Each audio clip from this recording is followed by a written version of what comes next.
Sejam bem-vindos ao portal Conexão Cósmica.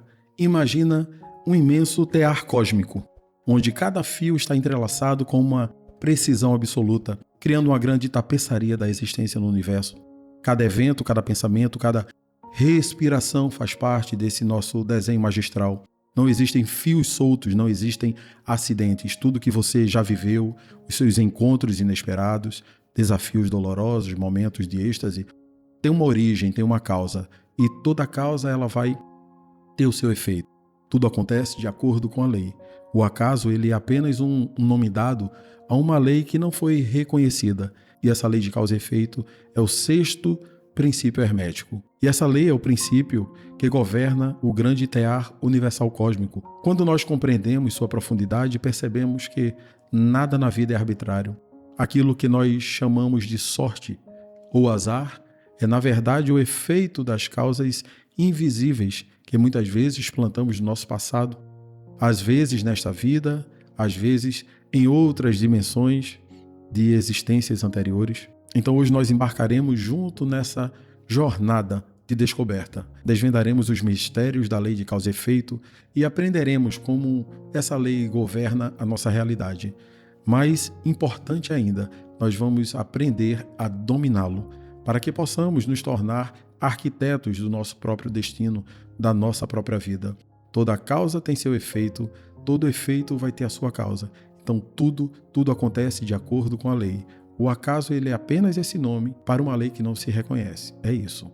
Então essa reafirmação retirada de Ucaibalion vai nos convidar a olhar para a realidade com consciência ampliada, a reconhecer que por trás do aparente caos do universo existe uma ordem sublime, uma ordem impecável. Então a lei de causa e efeito, ela é o grande fundamento invisível de toda a existência. Ela nos ensina que cada evento que nós vivemos, das maiores conquistas aos desafios mais dolorosos da vida, é o resultado de uma cadeia de causas. Ou seja, nada simplesmente acontece.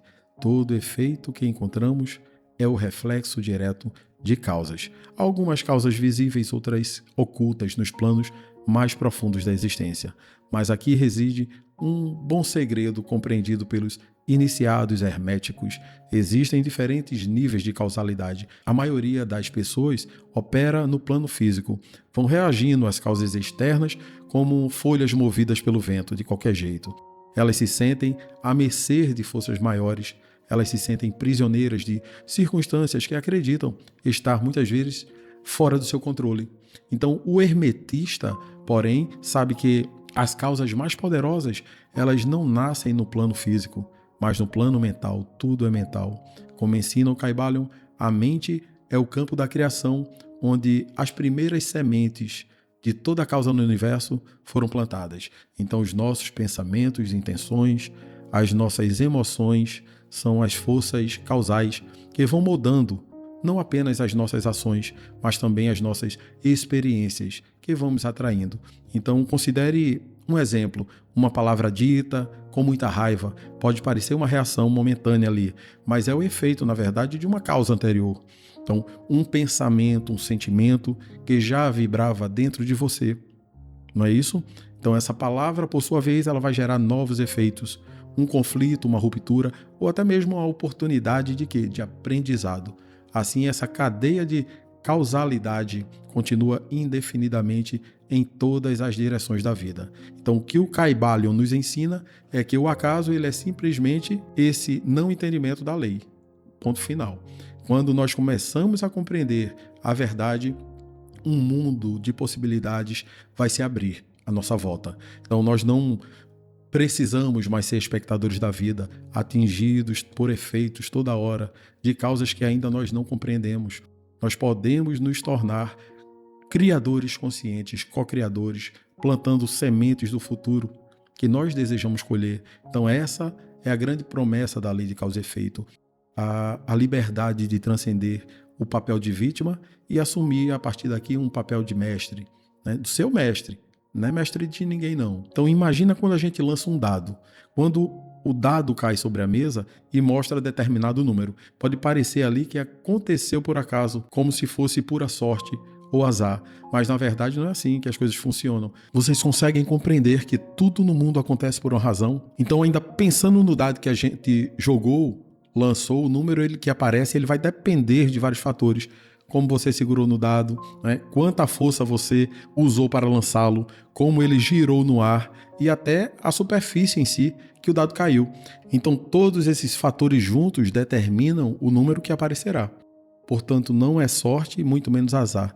É esse conjunto de causas que vai fazer acontecer os efeitos. Outro exemplo, quando nós jogamos uma moeda para cima, pode cair cara ou coroa. Parece aleatório, mas se nós pudéssemos observar exatamente como a moeda foi lançada, a força que foi aplicada, o vento, não é? Poderíamos prever qual lado ficaria para cima. O Caibalion, ele usa o exemplo de uma tempestade para ilustrar essa ideia. Para muitos, uma tempestade repentina pode parecer fortuita, aleatória, mas, no entanto, a sua formação ela segue leis meteorológicas precisas, condições de pressão, temperatura, umidade, ponto de orvalho e muitos outros fatores que alinham especificamente para produzir aquela tempestade repentina. Então, com o conhecimento de todas essas condições, a tempestade ela poderia ser prevista com exatidão. Então, assim, aquilo que parecia acaso não é nada mais do que um evento natural guiado por forças e guiado por causas precisas. O mesmo se aplica à nossa vida humana. Muitos consideram sucesso questões de sorte ou questão de azar, mas cada acontecimento na nossa vida é o efeito de uma causa, seja uma ação, seja um pensamento ou seja uma escolha feita há muito tempo atrás. Então, tudo o que fazemos agora gera resultados, ainda que não vejamos imediatamente as consequências. Então, tentar compreender a lei de causa e efeito, ação e reação apenas pelos movimentos do plano físico é como olhar a ponta de um iceberg e acreditar, ter certeza que aquela ponta é a estrutura completa. É uma perspectiva limitada. Então, o hermetismo ele transcende essa visão. Ele revela que a causalidade ela vai operando simultaneamente em múltiplos planos. Quais planos? Mental, astral e físico. Então, para compreendermos a profundidade dessa lei, devemos explorar suas manifestações em todas as dimensões.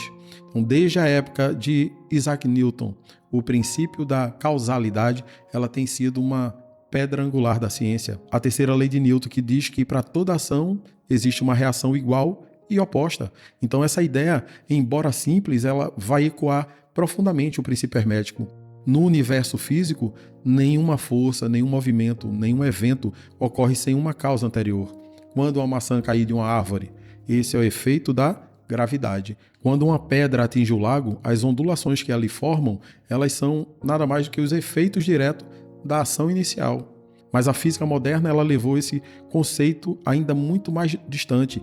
Na mecânica quântica, nós acabamos por descobrir que a causalidade pode operar de maneiras misteriosas e muitas vezes aparentemente paradoxais, ou seja, o emaranhamento quântico. Por exemplo, o emaranhamento quântico ele sugere que partículas separadas por grandes distâncias podem influenciar-se instantaneamente.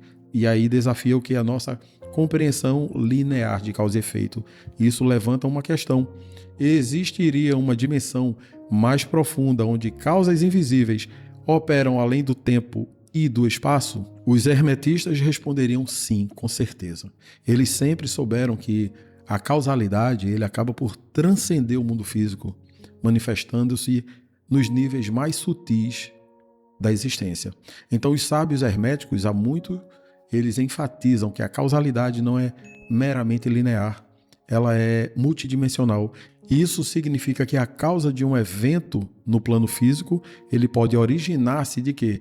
De um pensamento, de nossas intenções, de nossas emoções no plano mental.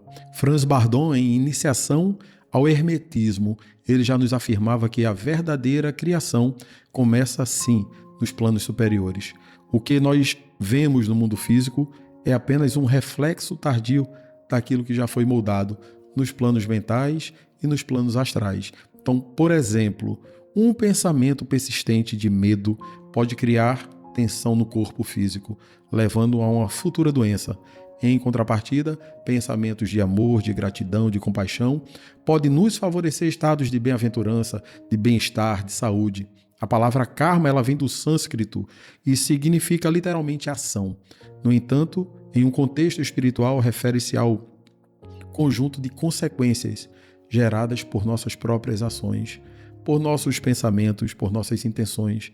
Toda causa que nós criamos, consciente ou inconscientemente, vai deixar uma marca no tecido da malha do universo. E essas marcas, eventualmente, elas vão retornar a nós como efeitos. Aqui está o segredo do karma, guardem isso. Ele não diz respeito apenas ao que nós fazemos, mas à maneira como nós fazemos, as nossas intenções. A mesma ação pode gerar karmas diferentes dependendo da nossa intenção por trás dela. Então, por exemplo, se nós ajudarmos alguém com o desejo de inflar aquele ego, nós criamos um tipo de energia. Ajudamos outra pessoa com compaixão genuína, criamos outra energia. No Bhagavad Gita, Krishna nos explica: a ação é inevitável, mas o verdadeiro sábio, ele age sem apego aos frutos das suas ações. A lei de causa e efeito, em um contexto hermético, vai operar em todos os planos, plano físico, mental e espiritual. Então, o karma é a manifestação dessa lei, quando observada, assim, pela lei da jornada da alma, no longo de múltiplas vidas. E nesse entendimento, o karma, ele atua como um sistema universal para o equilíbrio. Então, garantindo que nenhuma causa fique sem seu respectivo efeito. Isso é o karma. Um dos aspectos mais marcantes do karma é a sua relação com o tempo. Enquanto a lei de causa e efeito no plano físico, ele pode produzir resultados imediatos, como tocar fogo e se queimar, o karma espiritual ele opera ao longo de ciclos mais longos, de vidas, de dimensões. Suas causas elas podem atravessar vidas, criando padrões repetitivos que oferecem ali a nós oportunidades de aprendizado e de evolução. Então esses padrões são padrões conhecidos como ciclos kármicos. Trazer um exemplo: alguém que abusa do poder em uma vida, ele poderá reencarnar em circunstâncias que experimente impotência, aprendendo assim a lição da empatia, a lição do equilíbrio. Então, um dos maiores equívocos sobre o karma é vê-lo como sistema de punição e de recompensa.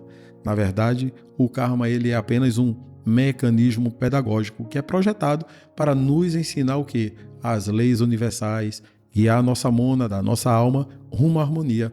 O karma ele não nos devolve aquilo que nós merecemos, mas aquilo que nós precisamos no momento para o nosso crescimento, aquilo que nós mesmo criamos. Ele nos oferece a chance verdadeira de reconhecer nossos erros, de corrigir nossos caminhos, de alinhar nossa vida com as leis mais elevadas do universo. Então a lei de causa e efeito e o karma não existem para aprisionar ninguém. Preste atenção, mas para libertar. Quando compreendemos a sua dinâmica, compreendemos a lei, deixamos de ser vítimas do destino e nos tornamos mestres da nossa própria realidade. Lembrando aqui Eliphas Levi, ele dizia: aquele que conhece a lei não se queixa dela e a utiliza para seus próprios fins. Então vivemos em um mundo onde muitos se sentem à mercê das circunstâncias. Então a maioria acaba por acreditar ser vítima de forças externas, do destino, de espírito, de sorte e do azar. Então essa percepção ela acaba por criar a sensação de impotência, uma prisão invisível, onde a responsabilidade pelo teu próprio destino é entregue a algo ou alguém de fora. Mas a lei da causa e efeito vem nos oferecer pura libertação extraordinária. Ela revela que nós somos criadores, co-criadores, conscientes ou inconscientemente, de tudo que nós experimentamos. Então, o primeiro passo para o domínio é assumir a sua própria responsabilidade perante sua vida. E isso não significa culpar-se pelo seu passado, mas compreender que, de alguma forma, você foi a causa de tudo que viveu, seja pelos seus pensamentos, seja pelas suas ações, seja pelas suas omissões. Tudo no universo opera segundo a lei. Quando paramos de culpar o mundo e começamos a olhar para dentro de nós mesmos, nos libertamos do papel de vítima. Nós nos tornamos conscientes de cada escolha, de cada pensamento e ação. E teremos impacto no mundo ao nosso redor e naquilo que recebemos de volta. Então, o verdadeiro mestre é aquele que não apenas reage às circunstâncias do momento, mas ele consegue ali criar conscientemente novas condições. Ele consegue observar as suas escolhas plantando intencionalmente as sementes que ele deseja colher. Então imagine que a sua mente ela é um campo fértil e que cada pensamento é aquela semente. Pensamentos de medo, de dúvida ou de ressentimentos vão te produzir frutos amargos, mas pensamentos de coragem, de amor, de gratidão vão te render frutos doces, uma colheita de harmonia e de prosperidade. Lembrando novamente, Franz Bardon, ele dizia que o mago trabalha primeiro no plano mental, sempre. A mente é o grande motor inicial. Aquilo que nós criamos na mente inevitavelmente se manifesta no nosso plano material. Ao dominar a mente, nós dominamos a causa. E ao dominar a causa, nós acabamos por dominar o efeito. Mesmo os mais sábios mestres não podem escapar das causas que eles mesmos plantaram no passado. Não mesmo. Mas em vez de resistirem aos efeitos indesejados da colheita, eles acolhem como lições preciosas, compreendem que cada desafio é uma oportunidade de crescer e de se alinhar muito mais profundamente com a lei da causalidade. Buda já nos dizia: o que você é hoje é o resultado dos seus pensamentos de ontem, o que você será amanhã é o resultado dos seus pensamentos, emoções e interações de hoje. O que distingue o mestre da vítima não é a ausência dos desafios para todos, mas a maneira como se enfrenta. O mestre vê os efeitos em sua vida não como punições, não como recompensas, mas como reflexos perfeitos de suas próprias ações e intenções. Ele acaba por compreender que a vida não está acontecendo a ele, mas através dele. Então, ao dominar a lei de causa e efeito, você se torna livre, não uma liberdade que escapa à lei, pois isso é impossível, escapar da lei, mas uma liberdade que surge do seu alinhamento com a lei. Você se torna um criador consciente da sua própria realidade. Você se torna um verdadeiro alquimista, aquele que transforma cada momento em oportunidade de evolução e de domínio de si mesmo. Como ensina o Kybalion, a liberdade ela está na compreensão da lei, sempre. A partir desse ponto, a pergunta que devemos fazer em nossos corações: que sementes estamos plantando hoje? Estamos criando a realidade que nós desejamos ou nós estamos perpetuando padrões que nos aprisionam eternamente? A resposta está em suas mãos. Seja o seu mestre. Se gostou do nosso vídeo, deixa aquele joinha, compartilha nosso vídeo e se inscreve aqui no nosso canal para o YouTube compreender que nosso vídeo é relevante e possa entregar para mais pessoas. Um grande abraço fraterno do amigo de hoje e sempre, Rodrigo Alves.